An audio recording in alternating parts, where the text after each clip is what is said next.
Welcome everyone to this month's Tizard Behavioral Talk. For those of you that do not know me, I am Thanos Vostanis. I'm one of the lecturers here at the Tizard Center, where we offer both ABAI and UKSBA accredited master's courses in applied behavior analysis and positive behavior support. So our graduate students can become either board certified behavior analysts or, as we call it now in England, UKBA certs. For those of you that do not know the Tizard Center, we specialize in individuals with intellectual and developmental disabilities. Along with our ABA and PBS master's courses, we also have courses in autism and intellectual and developmental disabilities. We have a peer-reviewed journal called the Tizard Learning Disability Review, and I am always keen to encourage you to consider submitting your good clinical work with us. Someone says that they cannot hear me. Can I just get some feedback in the chat whether the rest of you can hear me, just to know, to figure out if it's a problem on my end? People can hear me? Okay, you can hear me, good, okay. Cool. So those of you that cannot hear me, perhaps try to rejoin the session and check your settings. So as I was saying, we have the Tizard Learning Disability Review, where we are very keen to welcome submissions around supporting individuals with learning disabilities, which is the term we use here in England to refer to intellectual disabilities. So please consider that, and I will add some links in the chat, so monitor those. Now, in terms of housekeeping rules, I will deliver 3 keywords for those of you claiming a CEU or a CPD. Make a note of those keywords and wait for me. At the end of the session, I will post the link in the chat for you to access, and then you can add all your information, the 3 keywords, and I will email you the certificate within the next month or 40 days. I try to do them earlier, but that's my deadline, really. Folks, do not email me. I know some of you have been attending for years and you're used to the old method. Please do not email me the keywords. Make sure you access the chat and follow the link. Today, we welcome Dr. Keith Story, who is going to be discussing positive behavior support and how it's applied to adults with disabilities. And Keith, thank you very, very much for agreeing to present our audience. We have people from all over the globe. Can I get some people in the chat just to indicate where they're from? I'm getting in the habit of asking you guys to do that because it's always nice and encouraging to see the varied attendance. So make sure you hear the 3 keywords. Make sure you check our website. Make sure you check Tizard Learning Disability Review. And Keith, as I said, thank you for joining us today. Could I ask you to tell us about what you're currently involved in terms of your work, and then please take it away. And we're very keen to hear what you have to say about PBS. Okay, great. I really appreciate the opportunity to talk with you about positive behavior supports for adults with disabilities. I started my career 46 years ago working with adults with learning disabilities or intellectual disabilities. And throughout my career, I've been involved with adults with disabilities around positive behavior supports, as well as employment issues. And I think often the two tie together. So the last part of my career, I left the university and retired, and then went back to work doing clinical work, ABA in-home and school services. And through that, I worked with adults with intellectual disabilities in their home setting as well as community settings. So this is a topic that I really enjoy working on professionally, and I want to share some ideas with you. So in this presentation, I want to look broadly at supports for adults with disabilities. And I'm talking about adults with all types of disabilities, though I know a lot of us work more on adults with learning disabilities, but I think what we're talking about here applies across the board. But I think from an ABA perspective, we kind of get locked into a narrow focus on what appropriate supports are. And I want to challenge you to look broadly at how you think about supporting people with disabilities. And as I go through this presentation, feel free to ask questions through chat or whatever, and I think Thanos will put those in, and it just helps me to get feedback and questions from people. So don't hesitate to ask questions as we go through this. Okay, so part one of the presentation is I just want to briefly start out by talking about the link between functional assessment and the development of positive behavior support strategies for adults with disabilities. So obviously these two things are linked closely. And the three basic assumptions of ABA and positive behavior supports is that first, all behavior is learned or is a physiological response. So most behavior is learned, and we want to influence how people learn and what they learn. And behavior can be changed by altering antecedents and or consequences. And there's factors in the environment, the work setting, the home setting, the community setting that can be changed to increase and maintain specific behaviors or to decrease specific behaviors. So often we don't look at the environment and how that needs to be changed as much as we should. And a lot of the focus in developing appropriate positive behavior supports needs to focus on the environment and changing the environment rather than just looking at the individual and think, oh, we need to change what Keith does because Keith has challenging behaviors.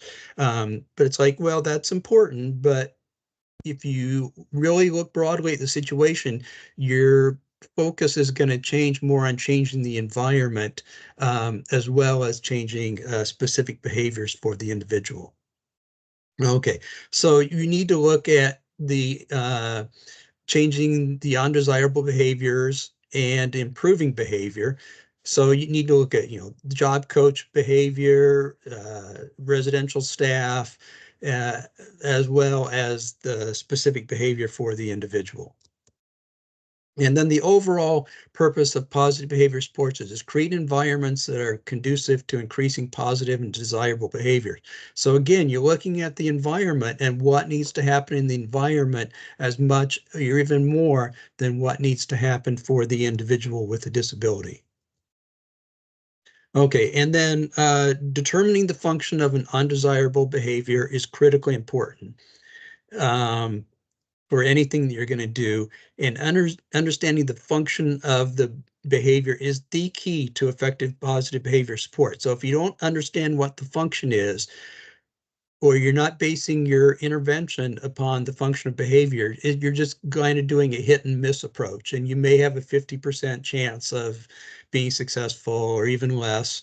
But if you understand the function and your intervention is based upon what the reason is why the person's engaging in the challenging behavior, then you're more likely to go down the road of developing effective interventions that are going to actually work. Okay, so functional assessment then should lead to a focus on preventing undesirable behaviors from occurring rather than waiting for the behavior to occur and then punishing it. So often we just kind of don't focus enough on preventing the undesirable behavior or the challenging behavior from occurring. So when you're doing functional assessment, you're trying to determine why the person is doing the behavior, what the function is, that should lead you to how do we prevent the behavior from occurring? Okay, so then the focus is on replacing disruptive behavior with appropriate behaviors that serve the same function. And you notice I'm using different terms here, disruptive, challenging, undesirable. But what we're really talking about is behavior that is not appropriate for that setting based upon the people in the setting without a disability. So in classrooms, it's the teacher. In the job site, it's the job coach, the employer, co-workers, or so on. So it's kind of their perspective that we need to take most account of. But it's replacing the disruptive behavior with appropriate behaviors that serve the same function. So if Keith is engaging in behaviors to get attention, such as hitting a staff person to get attention, then the focus needs to be on teaching Keith an appropriate way to get attention from the staff person without having to engage in aggressive behaviors. And the two major functions behaviors serve are first to obtain or get something desirable, or B, to escape or avoid something undesirable. And how they play out is going to vary from person to person and situation to situation. And sometimes the person will do a behavior to get something, and sometimes they will do the exact same behavior to avoid something. So it's not the topography of the behavior that's important, it's the function. Okay, and then you can do a complete functional analysis through interviews, direct observation, and systematic manipulations. So again, you start with the interview, then you do direct observations, and then if necessary, you go into systematic manipulations. But what I found in my work in my career is generally the interview and direct observations will lead you to understanding what the function of the behavior is. Okay, and then there's specific values of functional analysis and functional assessment. And the first, the person's behavior is reasonable from that person's perspective. It may seem bizarre to us. It may seem very inappropriate.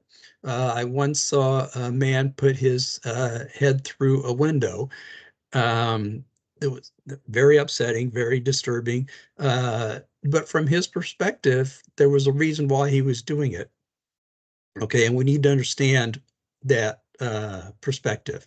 And then people with disabilities not engage in problem behaviors because they have a disability label such as autism or Down syndrome or learning disability or whatever. And then again, there's a logic to people's behavior, and functional assessment is an attempt to understand that logic. Okay, so part two is what components of positive behavior support should be put in place for successful interventions in complex community environments. And I'm really wanting to focus on people being in the community rather than residential. Well, residential settings are part of it, but not more restrictive settings like institutions or sheltered workshops or so on. Okay, so the first thing is you need a written behavior support plan. It's not necessary for minor behavioral issues, but if the person is doing something more challenging, more intense, then you need to have a written plan. Okay, and it also provides a clear strategy for monitoring progress or lack of. Sometimes what we do doesn't work, and we just need to acknowledge that and accept it and not take it personally. But you make your best effort, what you think is a reasonable intervention, and if it works, great. If it doesn't, you change what you're doing. But you need to be monitoring progress, so you need to be doing some data collection on what's necessary and what's working. Okay, and effective written plan provides a format for modifying support procedures in response to ongoing changes in the behavior of the person of interest and the context in which that behavior occurs. So the context or the environment often changes when people are out in the community. So for instance, at a job site, job task requirements may change. It may be a really busy day. It may be a slow day. It may be raining. It may be a nice day out. All these things are going to change or have an impact upon the person's behavioral challenges. So we need to understand the context and what's going on there. Okay, so why take the time to write a behavior support plan? Well, they're a professional document, and they're part of the legal system and professional standards for quality. So the BACB or whatever the thing is now for the UK or around different places in the world are, they have professional standards that you need to meet. Okay, and you need a format for clearly defining exactly what we've done to reduce problem behaviors, increase positive behaviors. So staff need to understand this. And if you've got different staff working with the person, then they need to be able to read the behavior support plan and know what to do. And it also provides a guide for training all individuals responsible for its implementation. This is something that often gets overlooked. It's like, here's the support plan, read it and go do it. But you need to train the staff to an appropriate level of competence so that they can implement the behavior support plan. So you just can't give them the plan and expect them to do it. Okay, and then you need to identify potential interventions. Sorry to interrupt you. Would you have any recommendations in terms of that? Because that's a very valid point you raised. So in terms of how to train staff on behavior support plan? I'm going to get into that later. Okay, Yeah, no, that's an excellent question. So we'll touch upon that. Okay, so you need to identify potential interventions, and you need to cover all facets of the situation that need to be considered. So you need to look broadly, and this is kind of what I'm wanting to get at as we walk through what are potential interventions. And often we have our bag of tricks. It's like, oh, I'm going to do a DRO reinforcement procedure or whatever. And that can be very appropriate, but you need to really stop and think when you're developing your support plan. It's like, well, what do I need to do comprehensively to change the environment, change the behavior of the person, change the behavior of the staff, and so on. So if you look broadly at these things, you're going to be more successful, I think. Okay, so it's better start globally or bigger macro and then move to more narrow focus, small or micro, than to narrow the focus, go from a narrow focus to a global focus is usually what we do. So what I mean by this is that you want to think globally about quality of life, and we'll get into quality of life here in a minute, but it's like, what are the big issues that this individual is dealing with? Is it around appropriate job supports, a nice place to live, social interactions in the community, getting out more? So if you start thinking about these big things, and it's like, okay, well, Keith, is doing okay at his job site, but he's having some behavioral issues. So we need to, focus on specific antecedents that are occurring right before the challenging behavior. So that's going from big to small. So I think that's a good way to start things. Um, and both macro and micro are necessary, but it's the global view that drives the specifics of the narrow focus. I hope that makes sense. So if it doesn't, this is a good time to ask a question or whatever. Okay, so Well, how do you start? just to deliver the keywords, since so that we can also give people time to think about a potential question. The first keyword for your CEU is going to be environment. Folks, I repeat, the first keyword for your CEU is environment. Okay, that's a good Thank you, Kate. keyword. I like that one. Okay, so how do you start globally? The first thing is quality of life, and I can't emphasize this enough because we don't look at, does the individual have a good quality of life? The quality of life is a difficult concept to come up with specific measures. So I like this article by David Phelps defining and applying the concept of quality of life. And I'm going to walk through some components that Phelps has come up with. And I found this really helpful over the years in working with staff because it gives a specific way to analyze an individual's quality of life. So let's jump right into it here. So Phelps has 6 components, and the first one is physical well-being. And this involves health, nutrition, fitness, mobility, and personal safety. So when you're thinking about what needs to happen for this individual from a physical well-being perspective, here are 3 specific things that you can look at. So you can say, oh, how's Keith's health? How's Keith's nutrition? How's Keith's fitness? How's Keith's mobility? How's Keith's personal safety? So it just then gets you to focus on these quality of life aspects. And now you can think, okay, well, if we're going to develop a positive behavior support plan for Keith, we need to look at his physical well-being, of course, and his quality of life around this.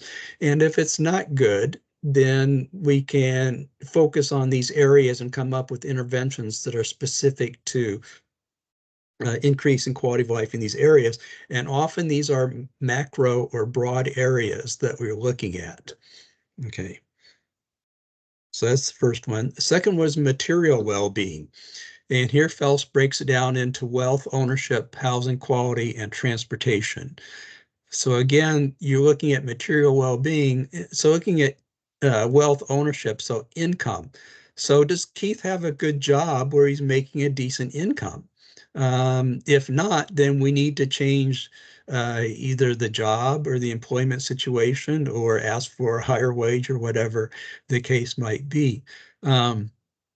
on housing quality, privacy, possessions, meals, neighborhood situation, and so on. So again, this is giving you specific components to focus in on as far as the intervention goes. And you may be thinking, well, how does this deal with positive behavior supports and challenging behavior?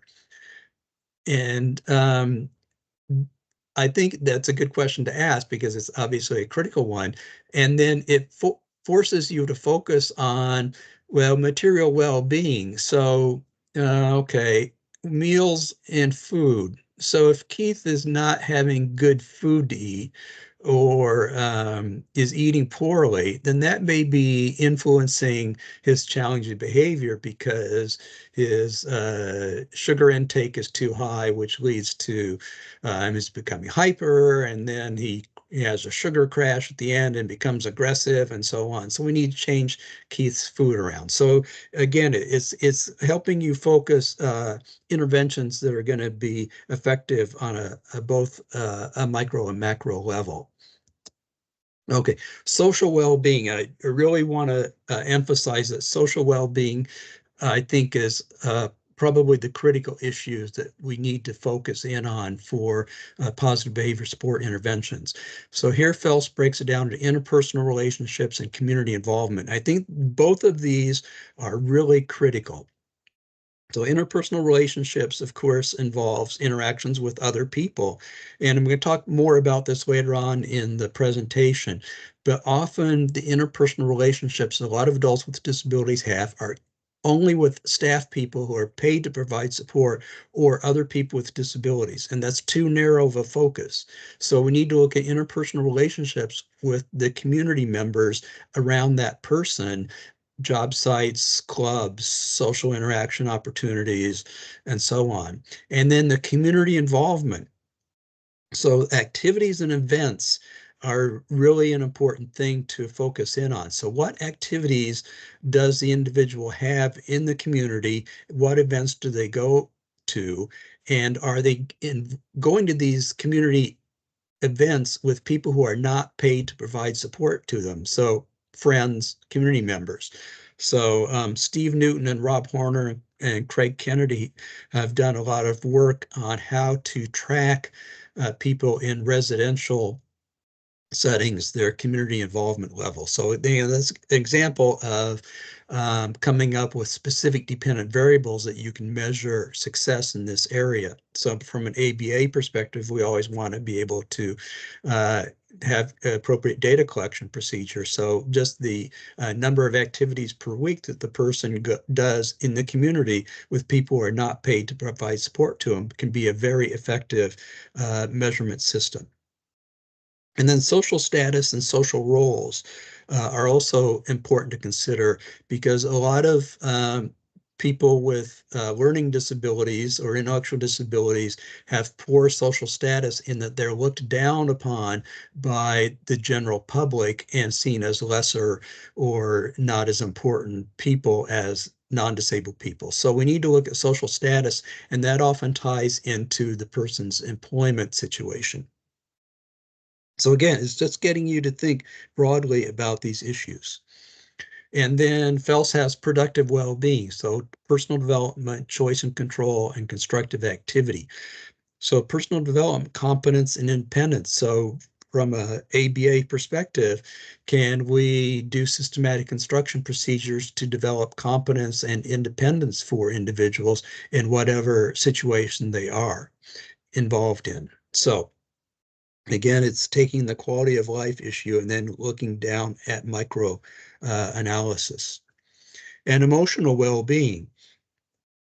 I think since the pandemic hit, what I'm seeing and hearing is that emotional and mental health issues are becoming more and more of a problem for individuals with disabilities as well as the rest of us as well. So we don't want to not consider emotional well-being, even though as behavior analysts, we don't necessarily think as emotions being important as the people's behavior, but they reflect upon the person's mental health status. And that's something that we really need to be considering in our developing interventions.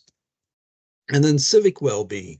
So we want people with disabilities to be part of their civic or community that they are living in. So it's an important component, and often services are driven by political issues such as funding or what's considered an appropriate service. And so we want people with disabilities to be involved in their communities politically as well as socially. So I don't know if you can see this or not, but this is just a form I came up with to help analyzing quality of life issues. So at the top there is Fels's 6 quality of life issues. And then on the left is positive outlook for the future and negative outlook for the future. So I've worked with students when I was a university professor who were getting their teaching credential or other certification. And they just found this really helpful to sit down and come up with a quick analysis of what is good and what's not good in the person's life. So if you email me, I can send you this form, and I also have the form filled in with the subcategories as well. So I just found this to be a helpful way to analyze things. I find it easier if I have a visual component to analyze. It just helps me think through things easier. Okay, and then we look at quality of life. There's a documentary, And Then Came John, that I really like. It's old, from 1989, but John was a man with Down syndrome, and it just shows his life, and he has a great quality of life. So it's just very inspirational. He's very involved with the community, has a lot of friends, does all these things in the community with different people and so on. So it's a nice video to watch or show to people with disabilities, family members, and so on, that people with disabilities can have an excellent quality of life. Okay, and now I want to talk about some variables to consider for identifying potential interventions. And this is based upon a book that we did on functional assessment and program development. So I just want to be upfront that this is where I'm coming from. So I'm going to walk you through this. And again, this is a visual that we came up with to help you understand how to look at potential interventions. Because again, we often think too narrowly about interventions, and I want to get you looking broadly at this. So person-centered planning. This is kind of the place to start. If you're not doing person-centered planning, I encourage you to look at the research on this. Carolyn Hughes, Craig Miner, Paul Bates have done some excellent research on person-centered planning. So it's just, what are the person's goals, strengths, barriers, and so on. But what does the person want? So it's their life. We need to be focusing on what they want and how we help develop supports so they have a good life. So you need to define the problem behavior. And I want to put a plug in for developing operational definitions of behavior. I think this is one thing that we often overlook. And in your operational definitions, you want to have positive exemplars what the behavior is and negative exemplars what the behavior is not, and have this written out for staff on their data collection device, paper or whatever, so that they can refer to it rather than just saying, oh, track Keith's aggression. You have an operational definition of what aggression is and is not with examples. So for instance, is a verbal threat aggression? Is swinging at somebody but missing them aggression? Is actual contact aggression? So you just want to have those components in your operational definition.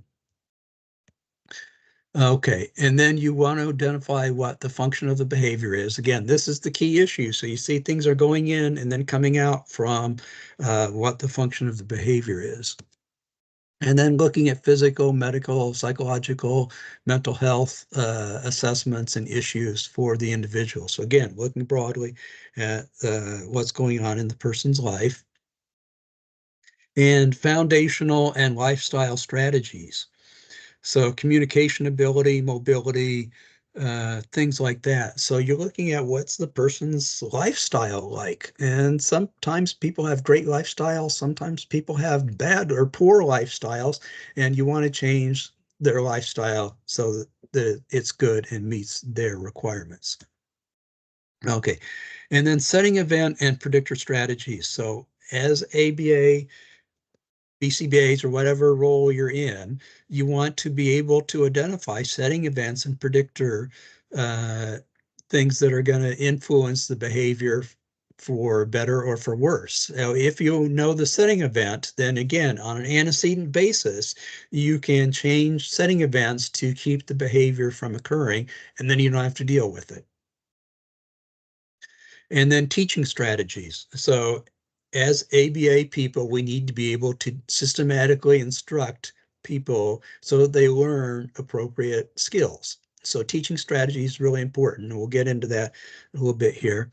And then consequence strategies. So you need to have positive reinforcement strategies, punishment strategies, though they can be appropriate, obviously, to don't want to be doing aversive things that hurt people or so on.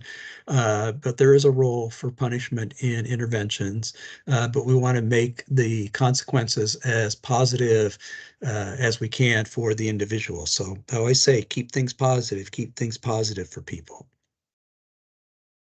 Okay, and then effective positive behavior support plan will be proactive, so it's focused on keeping the behavior from occurring. It's educative, it's teaching skills to the person. It's functional, it's based upon skills that are meaningful to the person. It's individualized, it's based upon that individual and their settings. And it's an informative so that it tells people who are involved as well as the person themselves what needs to happen. Okay, and then it's important to remember that you are what you measure.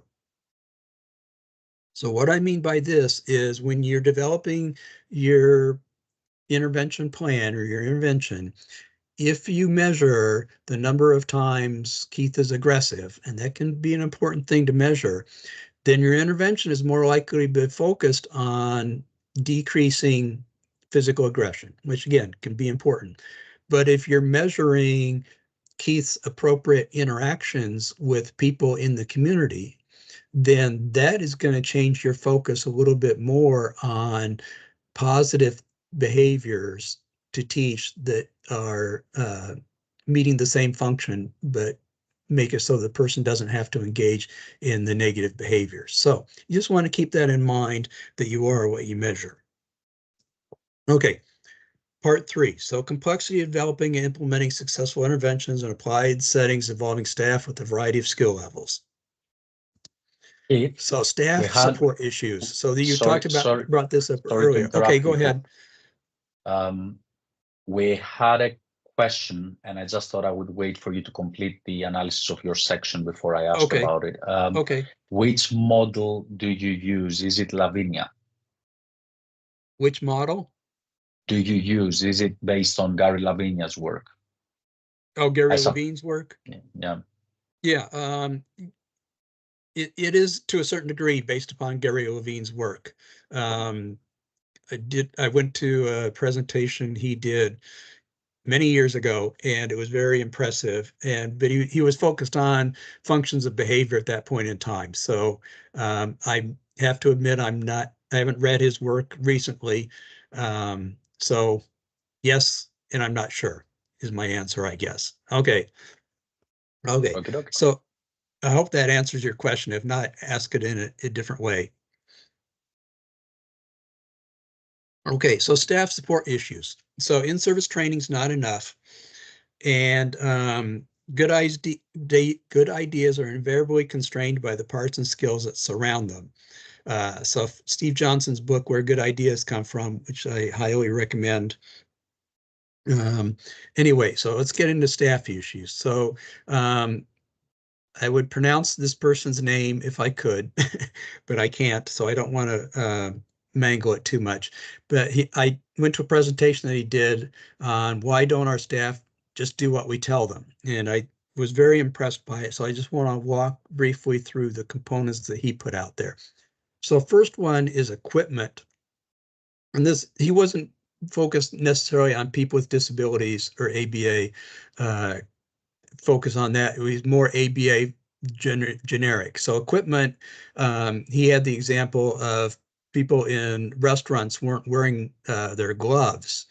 And when they analyzed why not, it was, well, their gloves that they had were covered with grease and so on, and they didn't like to wear them. They were not able to use the gloves appropriately because they had so much junk on them. So it's just, you need to change the gloves frequently and make sure people have clean gloves every day. So equipment in ABA setting might be a data collection device.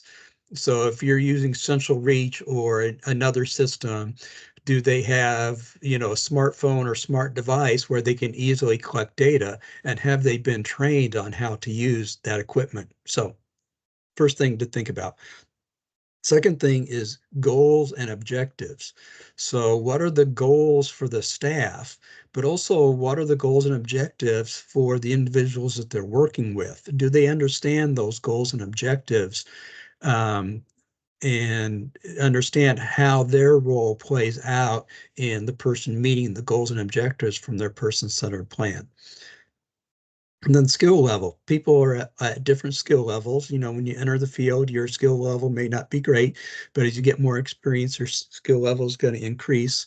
And so you need to look at skill level, and if person needs skills, then what skills do they need to learn? So from a staff perspective, what skills do you need to teach staff so that they can then teach skills to the individual with a disability? And supervision. So this was brought up earlier. So people need supervision, appropriate supervision. I know in my career, I've sometimes had great supervisors and other times not so great supervisors who were not there and so on. So people need supervision, and they need the supervisor to be there on an appropriate basis so that the supervisor can provide interventions and skill building things for that person. And then the process disconnect. So often what happens is that there's a disconnect between what's happening on a reality basis and what we want to be happening. So for instance, in a residential setting, we want individuals to be learning how to, for instance, cook food and prepare meals. But the process disconnect may be that it's easier for staff to just cook the food themselves rather than taking the time to teach the individual how to cook it. So then you get that disconnect between what needs to be happening and what is easier or is actually happening in the situation. And then feedback, which ties closely into supervision. People need feedback on performance that is not good or not well done, but also feedback on when they're doing well. So when I was supervising direct service staff as a BCBA for an ABA agency, I really tried to focus on giving as much positive feedback as I could, because often they're dealing with individuals who have really serious, challenging behaviors, and it's stressful, and they are not necessarily sure, is the situation improving? Am I doing what I'm supposed to be doing? And so on. So I really tried to make sure they got as much feedback as I could give them, both positive and, if necessary, then corrective feedback. And then reinforcement. Staff need reinforcement. Often they're not paid well, they're not getting good benefits. So that verbal reinforcement or just taking them out for some coffee or tea or something can be really powerful. And then also asking them what sort of reinforcement they want. And then discipline or punishment. So, we need to do this sometimes as supervisors, and it can be a painful process for everybody involved, but it needs to occur. You just can't let a situation that's not good keep going on. So I found those to be really helpful components for analysis. Okay, so part 4 here, I want to get into what works and what doesn't work. And I'm going to go through this Keith, a little quick. Oh, go ahead, Thanos. sorry. I've got a question, and I also need to deliver a keyword. But first, let me ask you the question. Would the periodic service review be a good way of, be a good framework for evaluating the effectiveness of services? And where would that come into place in a PBS framework? Yeah, I think excellent question. I think that is a very good way to do things. What you want to think about is how frequently that needs to occur. So, if you have a new staff person, oh, we have a 6-month review and a yearly review, that's not frequent enough. So especially for a new staff person, we need to make sure that there's reviews, the first week, the second week, third week, and then maybe every other week after that. So they're getting feedback and they have opportunity to ask questions and talk through things and so on. So yes, that can be a good way to give feedback to people. Brilliant, thank you. And let me just deliver the second keyword, folks, for your CU. The second keyword is process. The second keyword is process. All right, thanks, Keith. Okay, sure. Okay, so what doesn't work is the flow-through model, and this may be different in different countries or different settings, but here in the States, often we think the person needs to start a day activity center, then go to a work activity center, and then to a regular program center, and then finally to support unemployment. And what the research indicates that it doesn't work, that if a person starts out in a segregated setting, they're likely to stay in that segregated setting. So I've been a critic of segregated settings such as institutions and sheltered workshops, day programs, adult day programs, and so on. So that doesn't work, flow-through model. Putting people into slots doesn't work. So this is, oh, I've got a job site here, got an opening, I'm going to put Keith into it. Keith may not like that job. He may not like the people there and so on. It's not a good match. It's not as part of person-centered planning. So putting people into slots doesn't work. Physical presence only. So we want integration and inclusion in the community. And sometimes we think, oh, Keith is in the community, so things are going well. But physical presence only doesn't work. We need to look more broadly at it. And physical presence only is here in the States is what I call mall therapy or van therapy, where people go to the mall and they spend the day walking around, or they go in a van to a park or someplace and they kind of hang out. So they're physically present, but they're not part of the community. Okay, so what works? So this is obviously the most important part of my presentation. And my caveat is that there's no silver bullet. It's not that you do one thing and you fix a situation and the person suddenly has a great quality of life. But if you do these things and they're presented in no particular order, but and if you can read this, it says, Carl, that's a mighty big if. So it is a big if, but you want to put these components in place that are appropriate for the person. Okay, so first, where one lives, works, and recreates matters greatly. So the person has to be in a meaningful environment that leads to a quality of life outcome. And some situations, such as shelter workshops, are incapable of providing quality of life outcomes for people with disabilities. So you just need to admit that if you're in one of those segregated situations and think about broader systematic change. And I've got some references here at the end, how you can look at those broader changes. Okay, systematic instruction of functional skills is really important. So as ABA providers or whatever role we're in, need to be able to teach skills using task analysis, prompting, error correction strategies, etc. So you need to have good instructional skills to actually teach skills to the individual. Self-determination. We want people to be self-determined. Again, it's their life. We want to understand what they want their life to be and help them achieve that quality of life, those outcomes. But people need meaningful choices. So it's not, do you want French fries or mashed potatoes to eat?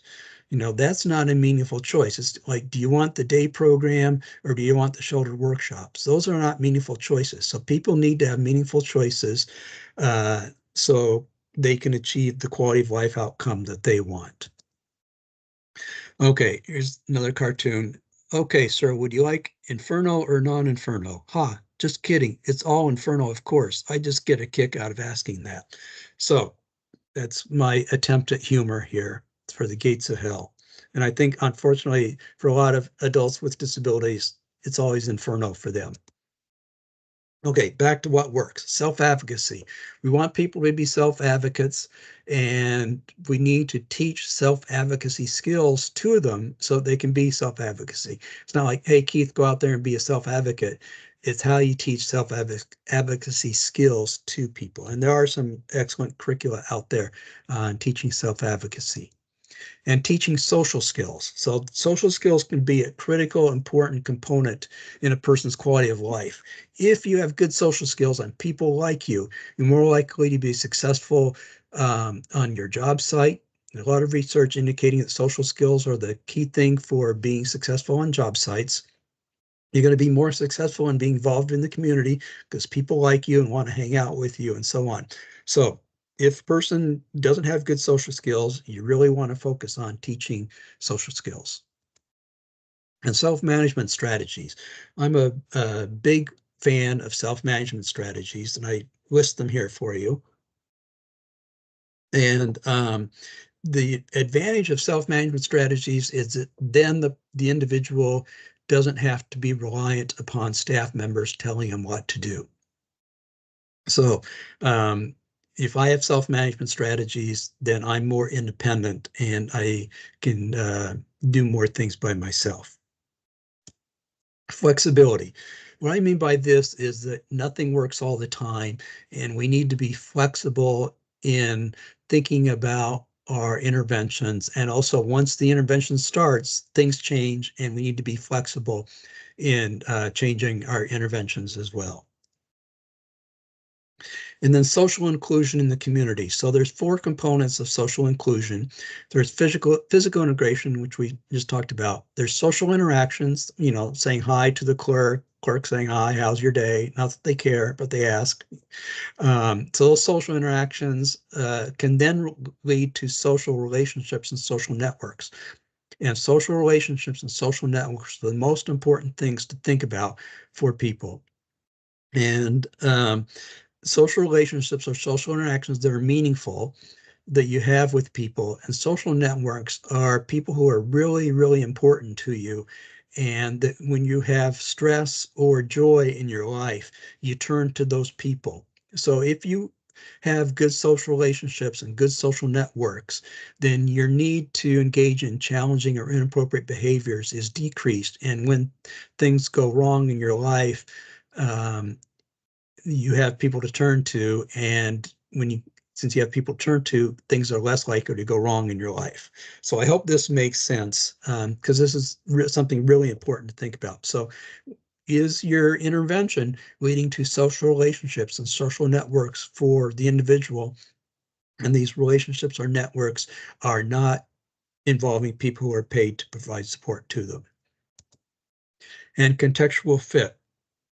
So what is challenging behavior in one setting may be a positive behavior in another. So I have Dale DeLeo's book in the reference section at the end here, but he provides an example of working with an adult who engaged in challenging behaviors of spitting and cursing, which was inappropriate in most settings. But what they did was got him a job at the loading dock, where everybody was cursing and spitting. So there it was appropriate, and it was a positive behavior or positive behaviors. And you also need to think about what can the setting tolerate. So there are some employment settings, for example, that tolerate nothing. You know, it's like you do something wrong, you're out the door. Well, other settings, you know, they talk, you know, it's more laid back, more thing, and a lot of things they can tolerate, especially if there's not a lot of social interactions with customers. So if you have somebody in, say, a retail store where they're interacting a lot with customers, then, you know, they can't engage in challenging behaviors towards the customer. But if they're just having coworkers who are joking around and so on, then that situation can tolerate more challenging behavior. So you need to think about, well, where would I want to put that person? A relaxation training. So often people with disabilities get stressed. We all do, and relaxation training can be a good way to help person cope with difficult situations. and anger control training. So Arnold Goldstein and others have worked on this a lot. And so it's aggressive replacement training and anger control training. And I just think this is a good strategy to use, especially for people who don't have learning disability, but may have mental health issues or emotional disabilities, as we call it here in the States. So just want to throw this strategy out there for you. And collaboration. So you don't have to know everything, but you need to know people. So the more connections you have, the better off you're going to be. And if you want to build comprehensive services, it's okay to reach out to other people like mental health providers, medical providers, and so on, so that you can really build those comprehensive services. And non-contingent reinforcement. Often as behavior analysts, we're setting up contingency-based reinforcement systems, which it can be a very appropriate way. But I've seen more and more research emerging on non-contingent reinforcement, and I think this is a very powerful strategy that we really need to do more research on and look more closely at. So consider non-contingent reinforcement in your interventions. And neurodiversity. So here in the States, neurodiversity is coming more and more into play, and it goes under different names. What I mean by this is that we want to respect who that person is and that they have neurodiversity or other types of diversity in their life. And our role is not to change who they are as a person. It's to develop positive behavior supports and teach skills and so on. But we need to respect that person's choice and who they want to be. So this really brings up a lot of complex issues around positive behavior supports. And I think ABA has gotten a bad rap from people who are neurodiverse. Sometimes it's well-deserved and sometimes it's not. But I think ABA people have not always respected the people that we work with in the way that we should. So something to think about. Diet. Diet can play an important issue in challenging behaviors, and it's something that you really want to consider for the person. And exercise level. Exercise level can help us all lead healthier lifestyles, but also if you're getting appropriate amount of exercise, then you may reduce your challenging behaviors. And there's been some research on this that shows that running and lifting weights and other things can lead to decrease in challenging behaviors for some people. And then participation in integrated settings outside of work as well as at work. So we want people to be integrated at work settings and also in their community. So are they involved in clubs, groups, organizations? And these don't have to be disability related clubs. They can be around sports. They can be around politics. They can be around cultural issues, arts, whatever the case might be. But you need to get people involved, and this can have an impact on positive behavior supports for the better. Okay, 3 excellent books on quality improvement in human services that I want to get you to consider looking at. And again, looking broadly at positive behavior supports involves systematic look at the systems that we have in place. So Thomas Gilbert's book, Human Competence, it's not focused on disability issues, but it's an excellent way on how to analyze what's going on. Joyce Alban's book, Quality Improvement in Employment and Other Human Services, is an excellent book. It is focused on supported employment, but what Joyce does in the book is gives you specific things to do on how to analyze what is the problem is and then how to improve or fix the problem. So I used this book when I taught an advanced course on transition and employment services, and students really found it helpful in analyzing problems that they were dealing with. And then Dale DeLeo's book, Raymond's Room, Ending the Segregation of People with Disabilities. I wish this book had been there when I first started my career, because it really helps you understand the system that disability is involved in and that people with disabilities are caught up in, and how it works or doesn't work. So I recommend these 3 books. And one thing that Dale DeLeo does in his book is he talks about the disability industrial complex and its refusal to change or be open to new ideas, the exploitation of people with disabilities, how it's set up on type of or severity of disability rather than support needs, how it has low expectations, and it groups people with a similar disability. So it's just a good way to analyze what may be going on structurally with people you're working with. And then what's the ultimate goal of positive behavior supports for adults with a disability? So I like this quote from Helen Keller. This is a paraphrase. People with disabilities not only need to be given lives, they need to be given lives worth living. And I think if people that we work with have lives worth living, then that's going to have a positive impact upon their challenging behavior and positive behavior support needs that they have. So something to think about. And a warning here, 30 seconds of shameless self-promotion. So I have a functional assessment book, a book on positive behavior supports for adults with disabilities in employment, community, and residential settings, case studies and applied behavior analysis for individuals with disabilities, systematic instruction of functional skills for students and adults with disabilities. And then if you want to connect with me, I have an Amazon author page. I'm Academia, ResearchGate, Google Play, Goodreads, Instagram, Facebook, and my YouTube channel where I have videos. If you just search Keith's story, you can find that. So anyway, thank you. So questions, comments, clarifications? Thank you, Keith. That was fantastic. And I can see that people were really engaging in discussions in the chat. Just to say that we also use some of these books ourselves.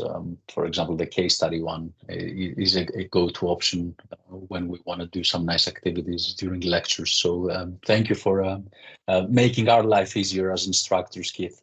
Oh, good, thanks. In that sense. People are asking about the slides. If Keith is happy to share the slides with me, I can send them with your certificates. So I'm happy to do so. I've done it in the past. And I can turn them into a PDF for you, Keith, if that helps. Yeah. So that way it's easier to share with people. Yeah, it's out there for the public. So however, I just want to help people. So use it the best you can. Let me deliver the last keyword. And then folks, please fire your questions in the chat and I'm happy to read them to Keith. So the last keyword is flexibility for your CU. The third and last keyword is flexibility. I've not yet shared the link where you're gonna submit your keywords. Bear with.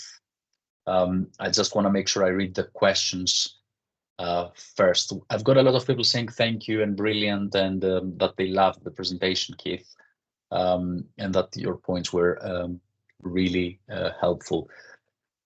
The last word, I'll say it one more time, is flexibility. The last word for the CEU is flexibility. I've got a question, Keith, that at some point you mentioned the use of punishment, and could you clarify what you meant by this? Could you read that again, please? At some point you mentioned punishment, and if you could elaborate and clarify what you meant. Sure. So punishment, type 1 punishment is a presentation of a stimulus or event following a behavior that results in a decrease in the behavior. So people, punishment can be an appropriate intervention, and you need to consider punishment procedures, but I don't mean aversive punishment procedures. Providing feedback to a person like, please don't hit people. We like it when you're nice to people. When you run out into the street, that's a dangerous thing and you should not do that. So things like that, or if you have a token economy system set up for an individual and you add in a response cost system, that's a punishment procedure, but it can be very appropriate. So, there is a role for punishment in positive behavior supports, but it needs to be minimal and we need to focus on positive behavior. So we want to focus on things that the person likes and that build skills and so on. So I hope that makes sense. Yes, thank you for the clarification. Sorry, I'm just looking through the chat. Folks, I've added a form for you to provide us with feedback, and I've added you to, and I've added in the chat the CEU form. So make sure you click on these links before I conclude the session, because you won't have access to the chat afterwards. So just make sure they are sitting in your browser so you can access them later on if needed. Have I got any other questions?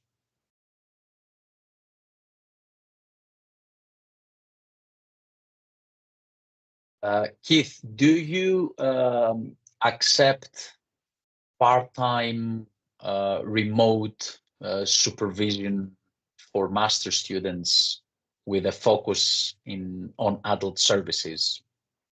I've got a question. I don't do. Are you available to supervise folks remotely? I don't do that. I might be open to it. You can email me. But a person I would recommend is Lisa Britton, Brittan. So if you look her up, I know she does remote supervision. Okay, thank you for that. Okay. I don't see any other questions. People are thanking us. I'm glad you enjoyed it, folks. Keith, thank you ever so much for Thank presenting you. for us. And folks,